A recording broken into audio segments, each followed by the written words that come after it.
We are recapping United's dismal performance against West Ham on the road in the London Stadium. United lose again to the Hammers. Mid-table fodder, can't believe it. United lose. AWB, Jared Bowen, balloons, bubbles and all down in London. Can't believe United find a way to lose once again. Lots of chances the first half. Second half was abysmal. Never seen a penalty call like that, but either way, United find a way to lose again. We're sitting in 14th place. Don't even want to talk about our goal differential. Don't even want to talk about our record in Europe. How are we feeling, sir? We're doing a remote pod. American Red Devils never sleep. The misery continues. How are we feeling? How are we doing? Sir, from my son's 5th birthday at the zoo to flying to Phoenix, Arizona for work to podcasting remote in the hotel room, you gotta be telling me we're a serious football team, because no one would be doing a podcast at around 10 at night for this horrid team, this pile of steaming excrement that is Manchester United and everything that comes with it, the Delo finish, just the crap second half. There's so many things to get into here, but ultimately what it comes down to is this team isn't good enough. This manager isn't good enough, and it has been that way for 14 months, and anyone saying otherwise is full of it, because we knew after 12 months of what we saw last year, like, you're bluffing if you thought that we needed to sign more Dutch players to fix it, because at the end of the day, we got nothing. We're 14th. There's nowhere to hide. There's absolutely nowhere to hide. This is a horrid West Ham team away. They created more XG than us. Even if you adjust for the penalty, they created more. So everyone's saying that United had all these great chances. It's like we had a horrid second half. It is shit lower half of the table football. It's scrappy defending, counterattacks, a wide open game. We're playing into the hands of all these crap teams and getting beat on the day. And look, we got hard done by VAR, and the coach wants to whinge all day. It would have been a point against West Ham away. Is that the same against Fenerbahce or Porto? I mean, give me a break. This is shit football all day. It's got to stop. He's got to go. Ten Hag out. The pod has spoken. John has spoken. I think we were there for weeks and months even. But at this point, many of us are surprised he's still in the seat, sir. I'm surprised. And I think they can't wait that much longer. There's one thing to lose. We don't want to do it in October. We don't want to do it over the international break. The first one, let's give them a go. But losing to West Ham, losing the way we did today, like you said, doesn't matter. Good teams take their chances, and good teams find ways to make more chances. Because if you look at the XG of this game, we didn't create much after the 30th minute. We had all these great chances, but at the end of the day, if you don't take them, and then for the next 2/3 of the game you do next to nothing, it doesn't matter. So he's got to get the players motivated. Obviously, there's challenges with this team, right? Creating XG, not scoring goals. But right now, it's like the only way we're going to get a change is by making a change. And this team needs a change. This team needs a change in leadership, and we're not seeing it right now. So I think any of us are going to make a move in the next, I don't know, couple months. You would think there's an international break next month. But at this point, it's like we're 14th place. It's been, 10 games? We're almost a quarter of the way through the season. This is enough to know that shit's not going to get better. We saw last year, and also nobody wants to listen to the excuses of this manager any longer. We're all done. Hey, we're all done. It's not even Halloween. It's not even Halloween. Hey, remember we had to write off a whole season at Manchester United because we couldn't deal with injuries to center backs? Like, I mean, give me a break. Like, now it's like the excuses, like VAR, Fenerbahce, the excuses. It's just like, it's all about excuses. The excuse factory is taken over Manchester United. I think Manchester United has become the excuse factory. Here's one thing you can't get an excuse around. You got to play 90 minutes. You got to play 100 minutes, actually, in the new rules. And Manchester United can't play 35. And that goes on the coach. It's a coaching thing. I don't understand why people don't get that it's a coaching thing. It is how he is driving this team forward and what his vision of this team is. And what it is basically like a bunch of mashed potatoes, because they come out kind of with a plan. They get punched in the mouth. Everything goes out the window. Bruno hoofball in the second half, literally we're under pressure, recycling it to West Ham and letting them come again. We can't play out against the pressure against a crap West Ham side. I mean, this team is horrid. Any team below us in the table is being relegated. We cannot play 90 minutes. When was the last time we played 90 minutes of good football? It literally was in the EFL Cup last year against Crystal Palace B. Or maybe Barnsley that we played against this year. That's literally it. There's no 90 minutes. You could get a 70 if you're lucky. Crystal Palace, I think we saw 70 minutes of Crystal Palace. It's the best performance of the season. We got a point. It's like, give me a break. This is Manchester United. What's the risk in sacking this guy? And man, like we played, American football in high school, and I saw the contrast between two different coaches. And one, same group of players, we were 2-10, like nowheresville. And then another guy came in, and the motto was 48 minutes. You play the whole game, minute to minute. That was the motto, and we won county basically. It went 10-1, sir. It's like same group of players, different coach, different mentality. And guess what? We worked a hell of a lot harder in the second guy, and I have to think this team can work a hell of a lot harder with somebody else. Yeah, I mean, at this point, it's like next man up. You can't replace the team. We've spent a shit ton of money. That's not going well. We've spent a shit ton of money over the last 11 years. It's not going to just be a manager thing, but right now you have a decent amount of players that are capable of performing at a much higher level than they're currently performing in the EPL, in Europa League, in the EFL Cup, wherever. I'm worried about Leicester this week, sir. The Foxes might do us dirty. Jamie Vardy out the party, giving the guy a Red Bull and vodka. But right now, it's like you can't hire any more. You can't get any more of these signings. You have these players. There are good players. There is the top 6 side for sure. You got to fire the manager. I don't know about that It anymore. is, dude. It is, dude. This team is, come on, bro. They're not that bad. Like, we're underperforming XG by 7. I would say, give me a second. Either way, you can't fire all the players. You have a manager. You do the next guy up. You have another manager right next to him. He's also Dutch. He can also play with these Dutch guys. So at the end of the day, he's going to get a better response because you can tell they're not motivated. He's stiff. He's stubborn. He's falling out with players. He makes excuses. He pisses off the fans. I'm sure he pisses off the players.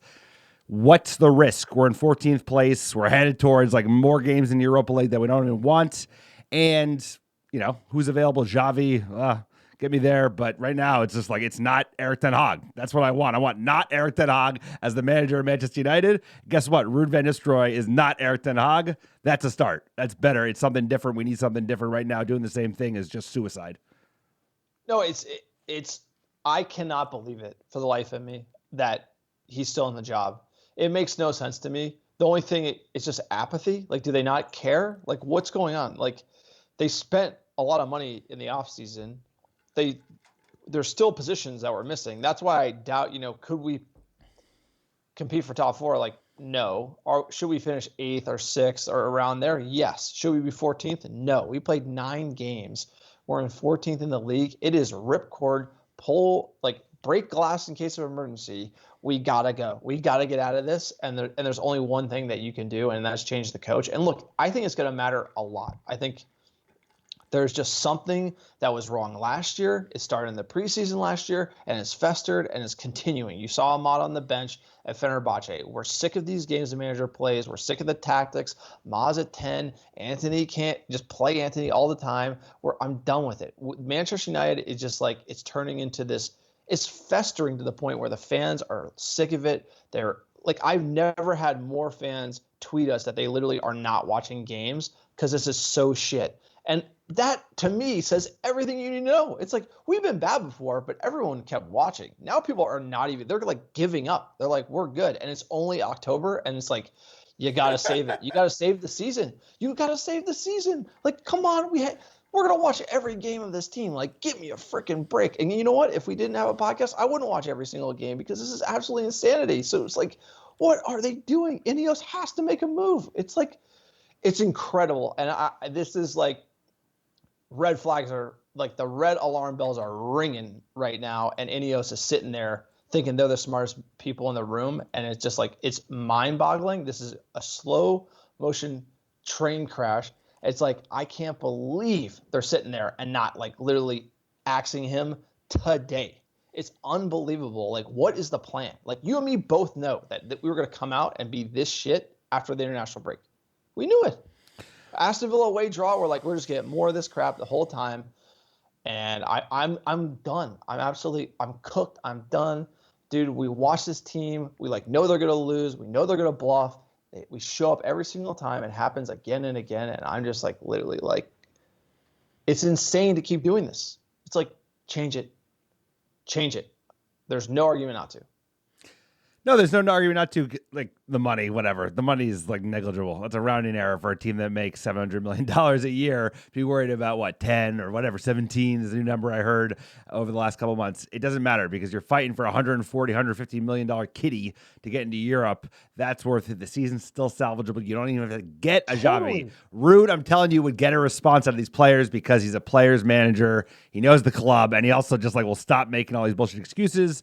The fans will give him a fresh start. The press will give him a fresh start. And I honestly just can't be worse. Can't be worse than this apathetic. I disagree with you on that. No, I know you do, but that's fine. You could have you don't need an interim, like, wet blanket. The guys next up are, like, not that, they don't get me that excited. I'm just advocating. That's my position. I know you feel differently. You feel different. Who's available? Who's available? Xavi? Xavi. Who's Xavi? Yeah, Fly him out. Fly him out. Yeah. Here you go. Here's the team. 3 months. No, you suck. Fired. Why wouldn't you do Rude first? Because fired. You have to pay them. If you have to give them multi-year contracts, and you're going to be in the same situation where you have to pay them like $10 million plus to fire them. So it's easier said than to give everyone that contract. But yeah, I mean, like, I do agree that, like, I just think we're losing it. You need to get into a next man up mentality with the coaches and the whole. You're right. The whole, like, 17 million overhang. You don't need those anymore. You literally need to get people in and be like, can you handle it? Nope. See ya. Nope. See ya. Like, you have to just start getting into that point where you got to find somebody. What's funny is, like, your boy Eddie Howe ain't looking too bad, at the end of the day. Like, it's like, we just need someone who can just, like, he's a yes man. I'll take him. Yeah. No, exactly. Sean Dyche, bro. I'll take Sean Dyche right now. I mean, come on, anybody. But sorry, we're losing it right now. But quick PSA for the podcast. You like the American Red Devils? It's a quick remote one we're doing here. Maybe breaking traditional format. But check out our YouTube. Please like, subscribe. We're a small channel. We need your support because we're already eating so much crow this season, and it's like, where's this team going to go? So please check out the YouTube. Also check out our store, americanreddevils.store. Sir, let's jump into the game proper. You want to break down all the key moments so we can kind of talk about it, and then we could jump into fan questions. Let's get into the game. Just 2-1 Hammers at the London Stadium. I'm just going to run through the lineup real quick, sir.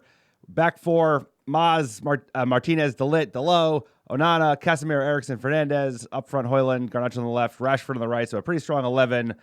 When you get into the real action of the game, sir, it was hot flying for United early. I mean, we had all of our action in the first 30 minutes. Garnacho had a great chance in the second minute, hits the crossbar. The low in the 13th minute, ridiculous. This was actually Bruno's ball. Casemiro, great ball over the top to Bruno. Bruno, open header, skies it. The low 32nd minute, one-on-one with the keeper after he beat him, skies it. And then we had a 40th minute chance off the bar from a corner header. So United with a lot of chances in the first half. West Ham totally out of sorts, but we don't take our chances. What are you thinking, sir? You know this team. This team's going the whole, like, we created all these great chances. It's like, I mean, we did, but we didn't take them. West Ham out XG'd us. Not in the first half, sir. Not in the first half. Overall. Yes, overall. But I'm talking about we're talking about the first half. We have 30 minutes where we create, like, the Garnacho went off the bar is like, it's a good half chance. It's like the Delo one is the one for sure. Like, that one has to be a goal. Bruno one should be a goal. I mean, you're splitting hairs. Like, at the end of the day, being like, we're getting out XG'd by 14th place West Ham in the league, and, like, we're gonna hang our hat on these chances. It's like there's way worse things going on in this team. It's not like we got 5 XG and they had 1 and then we lost. It's the idea that we're like, that's why Manchester United fans are fighting ghosts. It's like, yeah, we created a couple of chances early in the game, but the second half was all West Ham. Well, I was talking about the first half. So, yes, this is the first half. I know, but I'm presenting it as it was. We made chances that we once again did not take. And then the second half, they blew us out of the water. So, much better from the Hammers in the second half. Early sub-ish, 60th minute. Ahmad comes on for Rashford. And then the 73rd minute, West Ham got their goal, their go-ahead goal. A little bit of a slop shop. United just poor defending. Back post once again. Delo beat again. Delo, back post again. 70th minute, Xerxes comes on for Eriksson. Casemiro evens it up in the 81st minute. Header, Casemiro's got that good meathead. And then in the 90th minute, Bowen and West Ham get a penalty. It was a ridiculous call. It doesn't matter. You get multiple things at once. United didn't deserve to win. United's an embarrassment. No. Eric Ten Hag needs to get. Hold on a second. Eric Ten Hag needs to get fired. But the reffing in this league, we've talked about it for years, is atrocious. It's like you don't see this in the Champions League. You don't see this in Europa League. The guy who went to the monitor, he turned around, he looked confused. He was like, he didn't know what call to make. It was preposterous. Michael Oliver gets paid money from I think Emiratis, UAE. bro. Emiratis. Yeah, Emiratis. So so first of all, the fact that he's reffing anything and he's been paid by them is that is just odd. Crazy. So when you get to this type of call, my mind goes to that. Ultimately. That's what it is. There's no way not to connect those two things, being he's paid by City, aka the UAE, and then he's making these insane calls against our rival. You can't. That's the only way I get to this being a penalty. So yeah, VAR is out of control. But like I said, any sport that brings in replay, and this is what happened with the NFL, is you go from they used to have the referees on the field looking in the really hard, them looking at it, and it's really confusing, and they're forced to make a decision really quickly, to all of a sudden it's all in New York City, and it's one room that's making every call in every game, so that it's all consistent. And so right now, VAR have these appointed referees for each single match, and eventually it will just be a room that is they are making the consistent calls, and this wouldn't be a penalty, but instead it's one human. Michael Alvarez appointed, and then he's able to be biased or make a shit call. They will get there. It's just going to take seasons and learnings like this. But this is a bad one. It should have been a draw. But what I'm trying to tell you is that a draw where West Ham is generating more than Manchester United, and you look at our squad and you look at them, and it's we're playing like crap, and it's wide open, and it's slop shop City all in the second half, and we can't be organized and we can't put it together. Dude, that's bad coaching. It's bad coaching. We've seen it for 14 months now. And that's why you got to change it. So outrage VAR totally makes sense. I think in 5 years it'll be better. I think we got to survive this period. You're splitting hairs over how shit we were. We were shit enough not to make VAR the excuse, which the manager inevitably did.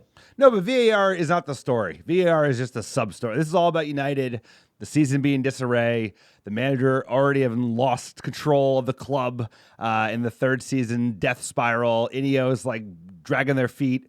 And VAR, we've known VAR has been a mess. This is another example of it. I wasn't even that mad about it, like you said, because at this point I knew United were going to fuck it up. As soon as we had some chance the first half, didn't take it, I knew we'd let them back in.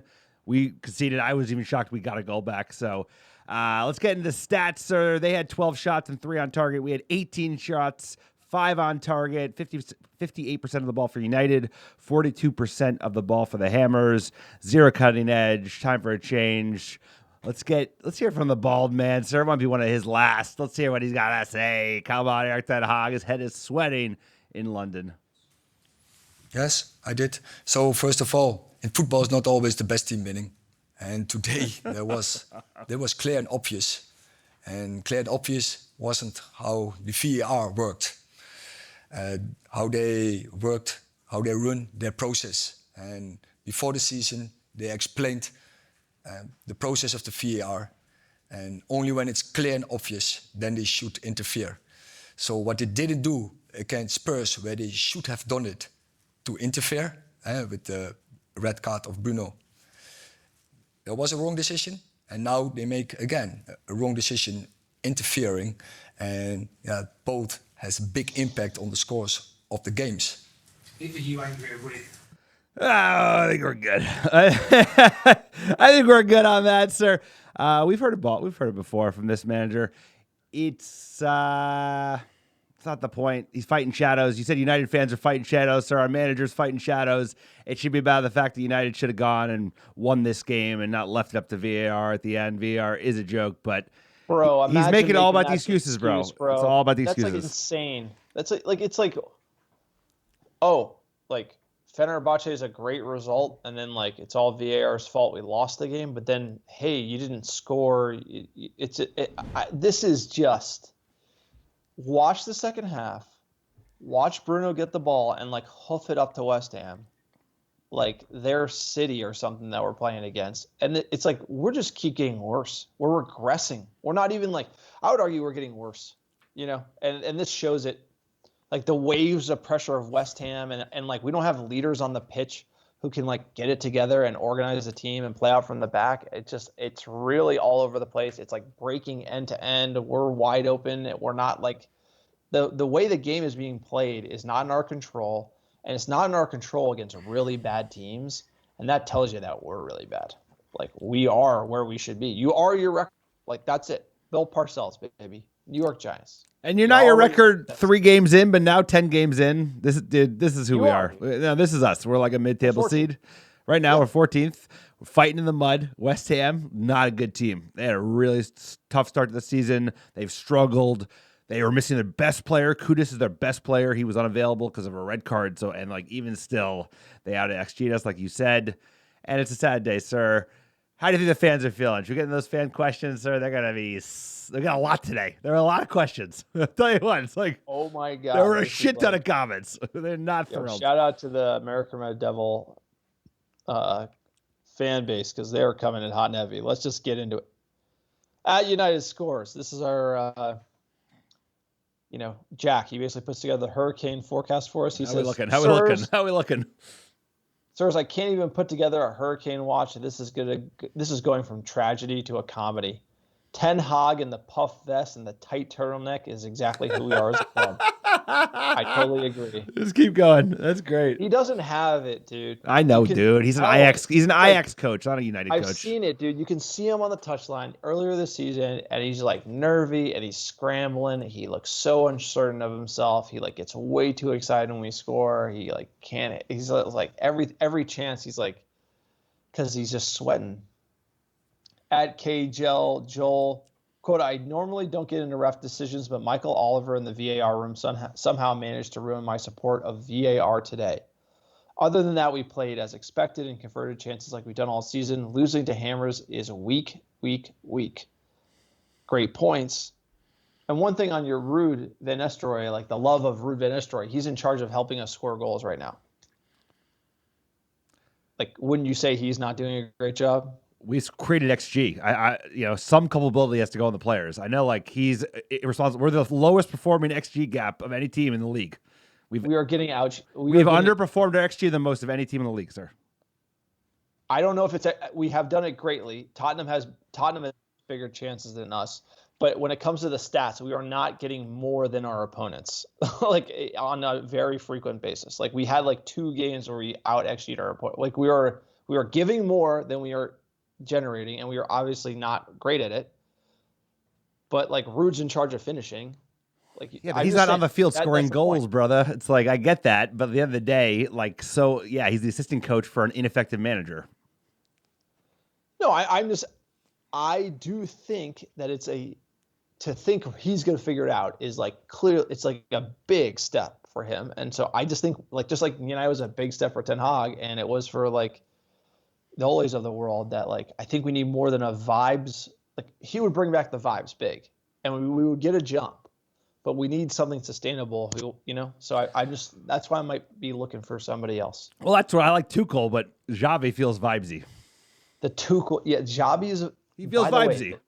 By the way, Ineos letting him go when he wanted United last summer and now, that to me is not a good vote for their decision making, because looking at Ten Hag last year's season and then seeing Thomas Tuchel available and saying no, bold. Well, they want a yes man, and Tuchel's not a yes. Bold. Tuchel is not a yes man. I know.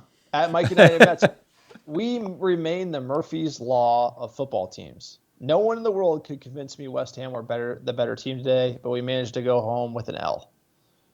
The excuse factory is going on strike, picketing outside of the PGMOL until they fix VAR. What the hell is that? Well, Mike, I'm going to tell you, I do appreciate it, but West Ham were the better side in the second half. Right? In the second half, for sure. Yeah, I know. That's what I'm saying. So, like... It was a draw. I mean, it was a 1-1 draw. Yeah, it was a draw. That's not good enough either, right? I'm going to say, like, that was a horrid second half from United. Yeah. And that's something we've seen too much. And that's like, if you're going to play bad in every second half and then not be able to fix it, like what is that? What is the cause of that? Well, we came out, the plan actually seemed to have worked because we were creating chances and we were playing well. Then they changed their plan and they adapted and we couldn't change our plan. So it's like they figured it out. He made 3 changes at halftime. The other manager totally changed the game. Times? By the way, that Nice center back that we were after, he looks a player. To Debo, he looks legit. But we've seen that how many times? So the manager's not making the tactical adjustment, right? We can question that, right? Like that's clear. It's just discipline. Like if you think of a United team of old, it was like they were switched on till the final whistle, right? And it's like this team switches off. And that's on the coach. That's on the organization as a whole. That's the culture. It's like, and this is a bad one. That's why we need a reset. At U Boson, the only thing worse than us is a team of referees bumbling around, disgraceful all around today. Front office has to react one way or another. It's no longer fun to watch. That's it. It hasn't been fun to watch for months. It hasn't been fun for a while. So let's also remember the best moment of the last year was an FA Cup final that every Manchester United fan thought we were going to get murdered in. That somehow we end up winning. But going into that final, everyone thought we were going to lose because we were playing so horrible. So it's like even the one crowning achievement didn't come off the back of like we're frisky and we're on a roll. It came off of a like out of nowhere moment, and then we've gone right back to being shit. So it's like there just isn't a lot of like built up goodwill right now. A bad season of football too. I mean, that was like bad season of football along with FA Cup win isn't enough to wash out, 11 months of shit football. Yeah, the highlight of that, one of the highlights of last year was definitely Anthony celebrating like he won the Champions League against like a League 2 side when he scored. That was like funny. At Matt_Red Devil, great result for us. Hope it forces Ineos' hand now. Yeah. What a load of crap. What a load of crap this club has become. Listen to this. These are loyal fans of this team. Real sharp fans. ARD family. They know it. But man, they are sick. Sick of it. And like how many, I'm pretty sure 80% of the fan base would have sacked him in last international break. Am I right? Well, you did the poll. Sorry, you did the poll. It was like 85%, I believe. 80-20. That's pretty high. It's hard to get it's hard to get anybody to agree to 80% of anything these days. So the fact that for what it's worth, N equals 150. I think at least over 150 people voted on that. But that was all right. Yeah, gave him some extra time. And we're loyal. It was reasonable to give him some extra. Hey, you know what? Hey, let's try the long-term thing. He's gonna get fired, dude. They're not that dumb. It's not working out. Ineos aren't that stupid. It's not working out. But last international break was kind of like you let him go. Hey, thanks for trying. Just not your thing. Not working out. It would have been okay. Now it's getting real toxic. Like he's gonna get run out of town. He is. He's getting run out of town, dude. He's in the process of getting run out of town. Listen to this pod. The whole pod's been about axing the guy. It's like he's got to go. He's gonna start getting some heat now. They're getting heat. They're getting heat. It's like Xavi's kids posting photos of him wearing a United kit. Like that's not an accident, by the way, bro. That is not an accident. Sir, it's not an accident, dude. These guys know what they're doing, bro. They all want that. No, his agent did that. Of course, yes, yeah. I know. Which I don't hate. You know what? I don't hate that. We're playing chess too. We see it. At M Maybaugh 13. If we put away our chances, that penalty doesn't end up making a difference. But the fact is that call was an absolute joke and cost us a point. We're fighting relegation. We need points where we can get them, lads. Yeah, but this isn't like a bad VAR call where we lost to Arsenal. And we had a great performance and like that Garnacho goal, this is a horrid performance and a bad call lost us a point against a 14th place team. At D_Cole 18, sirs, we've been round and round with these same toxic locker room players and throw managers under the bus on their third year for 12 years now and 4 coaches. It somehow feels worse than the others. The players know it's easier to fire the coach than all of them, so I put in the effort. I saw effort today from the players. I just think the coaching is bad. I know you think that. It's not just the coaching, brother. It's got to be both. It's like it's never just a one-way street. It's never just a one thing. So he's failing, but these players are also bluffers. Like Delo is got no. He just should not be a Manchester United player. Okay.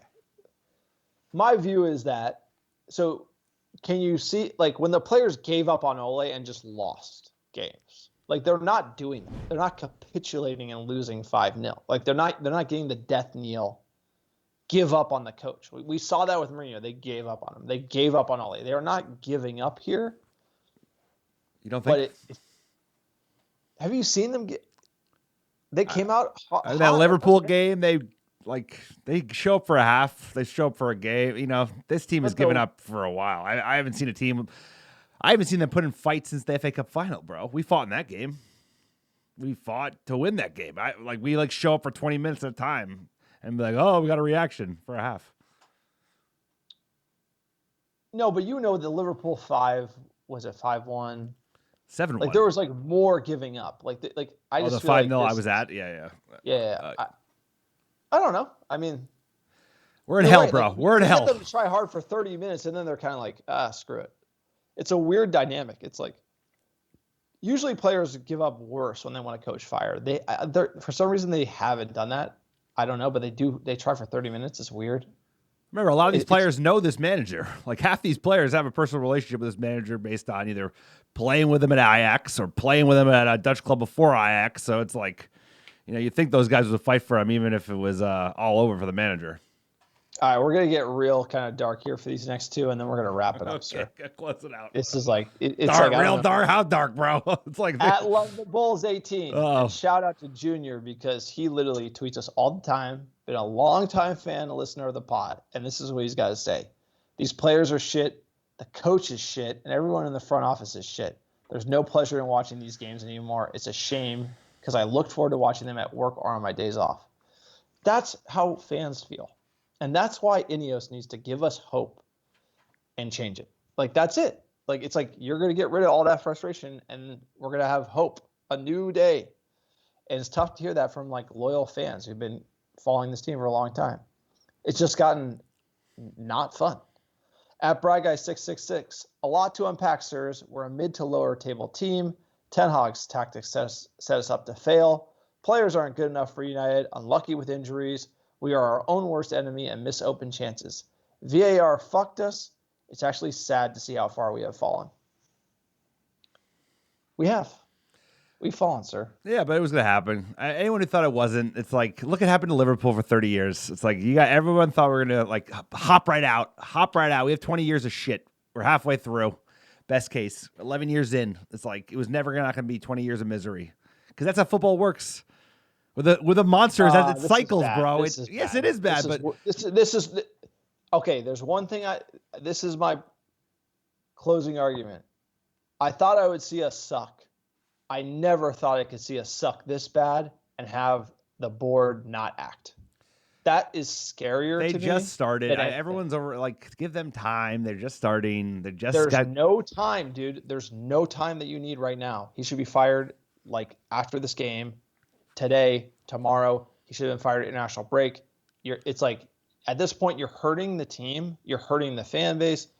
This is so bad for this brand and this team. It's every day, every hour, every minute that goes by that Manchester United's headed in the wrong direction it's too much. You got to fix it. You got to change it. And to me, it's just the apathy around how bad this is. It's if we were in 8th place or 8th or 9th and we just, weren't playing well and fans are freaking out. Yeah, I get it. We're in 14th, dude. We're 24th in Europa League. We're nervous about Leicester. You can't. We're calling to fire the coach. We've been calling to fire the coach for a month. Yeah, it's bad. No shit. We're in hell. You honestly can't. But my point is, I think you can't be worse, and it couldn't be more clear. And then the fact they're doing nothing, that's scary to me. Well, they're talking to managers. They are not doing. Come on, let's just give them a chance. Give them a second. They're not the Glazers. Give them a moment. Everyone is so reactionary. Let's see what they do. Let's see who they hire because they're gonna hire somebody. They're gonna fire them in 2024. Guarantee you that.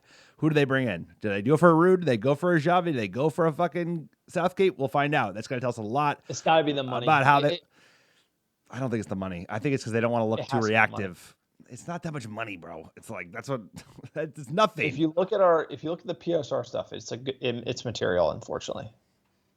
Anyway, right? It's like, do you want Fernandez back at United in January, or do you want Ten Hag? It's like that's like kind of probably what they're thinking about. Like, I'd rather have Ten Hag out because that affects every game, and that guy, give him another 6 months in Portugal. Like we want Ten Hag out. I know what you want. You want Ten Hag out. We all do. Get him out. I can't do any more of those fucking pressers, bro. I'm done. By the way, I wish it would have worked out, but it's like it's almost. What's the right analogy? It's like once it goes bad, it goes real bad. It's kind of like a bad, I don't know, bad relationship or No, once you decided to break up. Yeah. It's like there's no getting back. You see everything. Once you've decided, exactly, and then you start to unwind that process, you start seeing all the woes, all the shit that it was bad in the before. Like, wow, this is really bad. I should have gotten out way earlier. I should have gotten way earlier. Anyway. Appreciate you guys. Appreciate everyone listening in. It's been tough times being a Manchester United fans, but we appreciate the support of American Devils. The YouTube is ripping. Don't forget to like. Don't forget to subscribe. This guy's on the road. This guy's going on offsite. How we doing? Where you at, sir? Where you at? Dude, it's like 10:15, and we're dying. Here just all right. Ripping United. We love this club. We need it, dude. We need it. Like, listen to the fans, dude. We need this, dude. This club means so much to me, so much to you, so much to the American Red Devils fam. And we need it to be going in the right direction. And it's like when you see it go in the wrong direction, and it's like there's just a matter of time where you're like, TikTok, let's go. We got to get this thing going back. Like, there's too many people that like love this club and everything it stands for worldwide, and we got to get it on track.